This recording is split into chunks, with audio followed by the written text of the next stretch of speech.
When you were little, you probably knew exactly who you were. Maybe you were the kid who loved Pokemon, or the one who only ate chicken nuggets, or the one who drew on every piece of paper you could find. Childhood identities are simple like that, built from a few small things that make us feel special. And then one day, someone called you smart. Maybe it was your teacher, maybe your parents, maybe everyone around you. They said it enough times that you started to believe it, to build your sense of self around it. You weren't just you anymore, you were the smart one. It felt good. Every time you understood something faster than others, every time you got an A without really trying, you got praise. You learned that being smart meant being noticed, being valued. It became your superpower. You didn't need to study as hard. Life felt easy. And for a while, that worked. But slowly, that praise turned into pressure. You began to notice that people didn't just like you, they liked that you were smart. And when something was hard, when you didn't understand something right away, it didn't just feel like a small setback. It felt like something was wrong with you. Because if you were really smart, shouldn't it be easy? So you started to avoid things that made you doubt yourself. You didn't raise your hand unless you were sure. You didn't try things you might fail at. You stayed inside the lines of what you already knew. And every time you played it safe, it felt a little more comfortable and a little more lonely. As you grew older, that mindset quietly followed you. You still had the brain, the ability, the potential, but now the spark was gone. You couldn't start things, couldn't finish them, couldn't connect with people the way you wanted to. You watched others living their lives while you stayed in your head, wondering why everything felt so far away.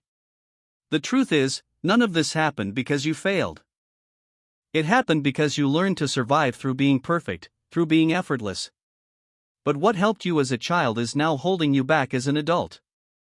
And the way out isn't about trying harder, it's about letting go. Letting go of the idea that you have to be effortlessly brilliant to be worthy. Letting yourself be a learner again, someone who's allowed to try, to fail, to grow. Because you were never meant to be a trophy of potential. You were meant to be a human being, curious, imperfect, and alive.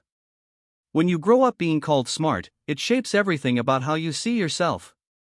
At first, it feels wonderful every time you answer a question right, finish your work quickly, or impress adults, they praise you.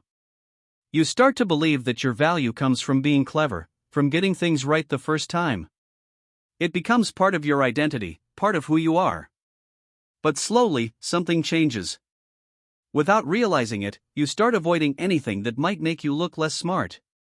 You don't raise your hand unless you're sure of the answer. You don't play games unless you know you'll win. You don't try new things, not because you don't want to, but because they feel risky. What if you fail? What if people see that you're not as smart as they thought? So you stay inside the lines. You stick to what you already know. And the world around you begins to shrink.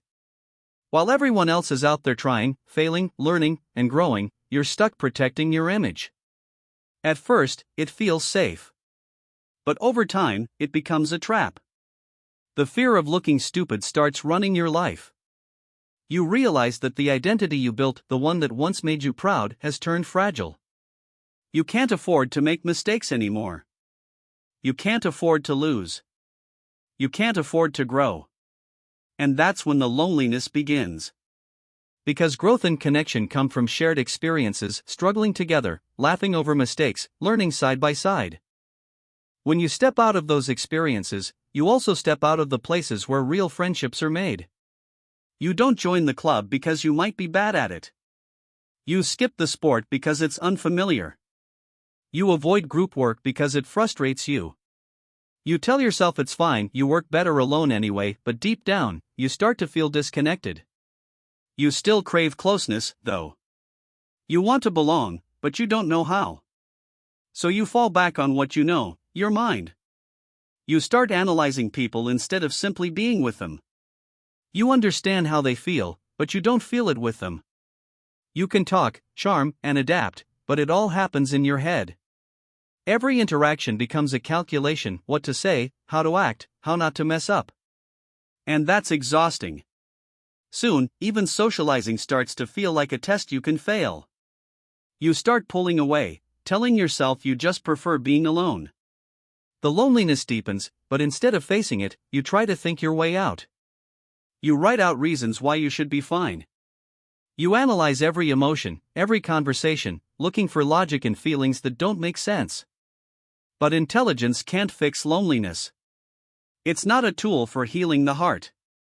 It can explain pain, but it can't soothe it. And when the pain becomes too much, your ego builds a wall to protect you.